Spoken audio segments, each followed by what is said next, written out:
We tend to think of alcohol as a modern human invention, something we designed specifically for happy hours and celebrations. But ethanol is inherently toxic. To most animals, it's a harsh chemical that damages cells and shuts down biological systems. Yet your body is equipped with custom-built enzymes designed to hunt this poison down and break it apart. Your liver spends its day processing a chemical that, by all rights, should be killing you.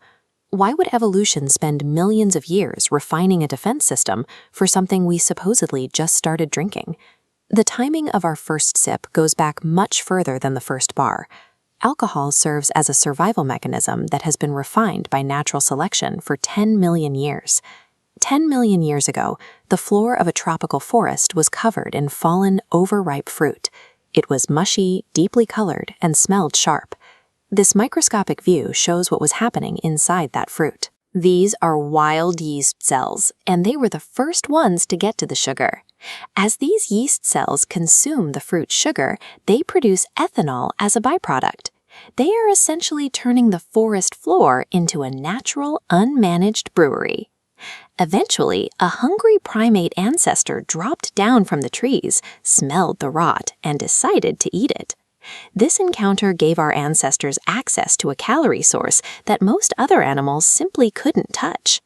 Scientists call this the Drunken Monkey Hypothesis. It suggests that we didn't stumble into alcohol, we evolved to hunt it down. In a dense jungle, food is hard to spot, but the smell of ethanol is powerful.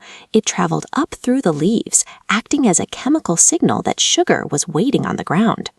Primates that could follow that scent found energy-dense sugar that their competitors missed. In a world of scarce resources, being able to eat the rotten fruit meant the difference between surviving the season and starving. The goal wasn't to get a buzz. The tipsiness was just an unavoidable consequence of eating the most high-energy food available in the forest. Natural selection rewarded the primates that sought out these fermented calories, hardwiring that craving into our lineage millions of years before we were even human.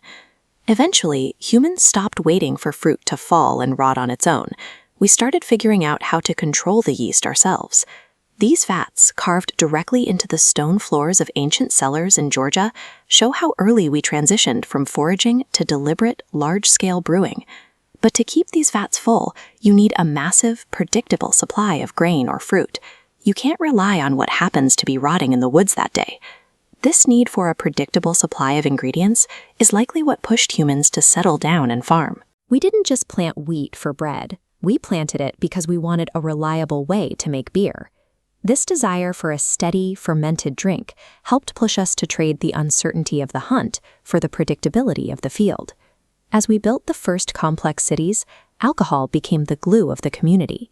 It was used in every major religious ritual and social gathering to build trust among thousands of strangers.